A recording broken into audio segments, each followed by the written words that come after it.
Hey guys, Jennifer here. Welcome to my channel to learn Chinese. 大家好，欢迎大家跟美美一起学中文。Today I'm going to teach you how to say a transportation name in Chinese, and that's airplane.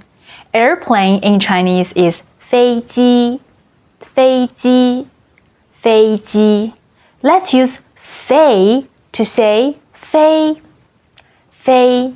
And geography, let's use the front part of geography to say G, G. And now let's connect them together.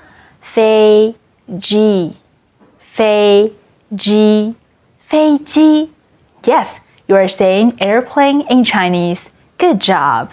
Okay guys, if you like my channel, please share and subscribe. See you next time. Bye bye. 再见。